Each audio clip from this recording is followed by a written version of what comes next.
اسلام آباد وفاقی کابینہ کا الیکٹرانک ووٹنگ مشین کے ذریعے انتخابات نہ کروانے کی صورت میں الیکشن کمیشن کو فنڈز جاری نہ کرنے کا فیصلہ۔ قانون صرف ای وی ایم پر انتخابات کو تسلیم کرتا ہے۔ وزیر اعظم عمران خان کی زیر صدارت وفاقی کابینہ کا اجلاس ہوا، جس میں الیکٹرانک ووٹنگ مشین کے ذریعے انتخابات نہ کروانے کی صورت میں الیکشن کمیشن کو فنڈز جاری نہ کرنے کا فیصلہ کیا گیا ہے۔ وزیر اطلاعات فواد چودھری نے کہا ہے کہ حکومت صرف اسی صورت الیکشن کے لیے فنڈز جاری کرے گی جب انتخابات ای وی ایم پر ہوں گے۔ فواد چودھری نے رانا شمیم کو نون لیگ کا نائب صدر قرار دیتے ہوئے کہا ہے کہ آج انہوں نے ہائی کورٹ میں کہا ہے کہ یہ میرا حلف نامہ ہی نہیں، یہ کیسے ممکن ہے کہ ایک شخص کا حلف نامہ اخبار میں چھپ جائے اور اس کو معلوم ہی نہ ہو۔ لگ رہا ہے کہ نواز شریف کے کہنے پر اخبار میں وہ حلف نامہ چھپا۔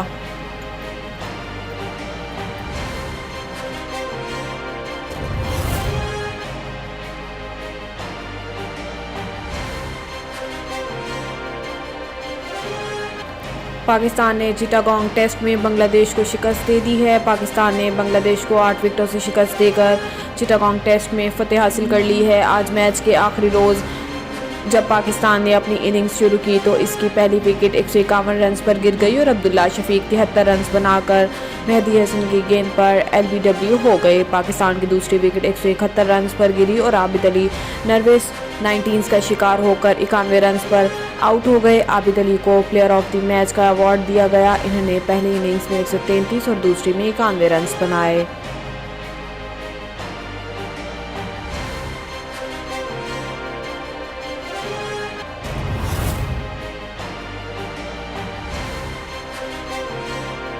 بیان حلف اشاعت کے لیے نہیں دیا تھا، نہیں معلوم کیسے لیک ہوا۔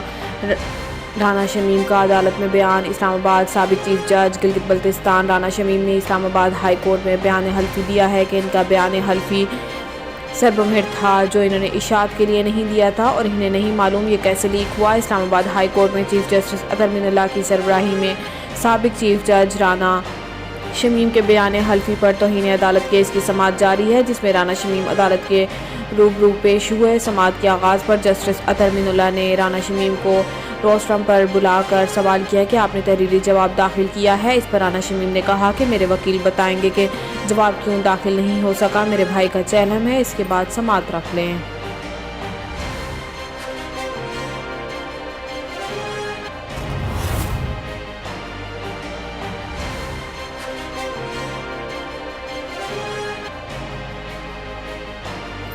KPK میں بلدیاتی الیکشن کے شیڈول میں تبدیلی کی حکومتی درخواست مسترد۔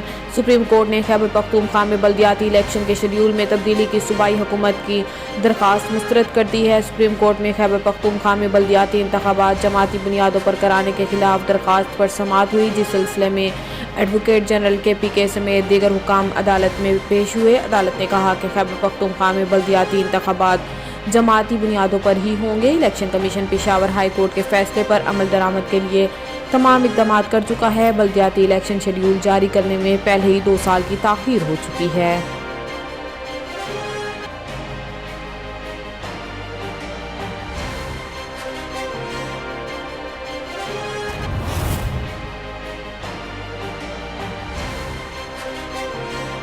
گورنر بننے کی خواہش نہیں تھی، پارٹی نے رسمی عہدہ دے کر سائیڈ لائن کر دیا۔ گورنر پنجاب چودھری محمد سرور کا کہنا ہے کہ انہیں گورنر بننے کی خواہش نہیں تھی، لیکن پارٹی نے رسمی عہدہ دے کر سائیڈ لائن پر کر دیا۔ لندن میں پریس کانفرنس کرتے ہوئے گورنر پنجاب نے کہا ہے کہ کام کا عہدہ دیا جاتا تو ڈیلیور کر سکتا تھا، اپنے دائرہ اختیار میں آنے والے کام خوش اسلوبی سے ادا کرنے کی کوشش کر رہا ہوں۔ انہوں نے کہا کہ پاکستان کا المیہ ہے کہ شخصیات کے پیچھے بھاگتے رہو اور ادارے مضبوط نہیں کیے۔ انہوں نے اعتراف کیا کہ پولیس اور عدلیہ میں اصلاحات کرنے میں ناکام رہے ہیں۔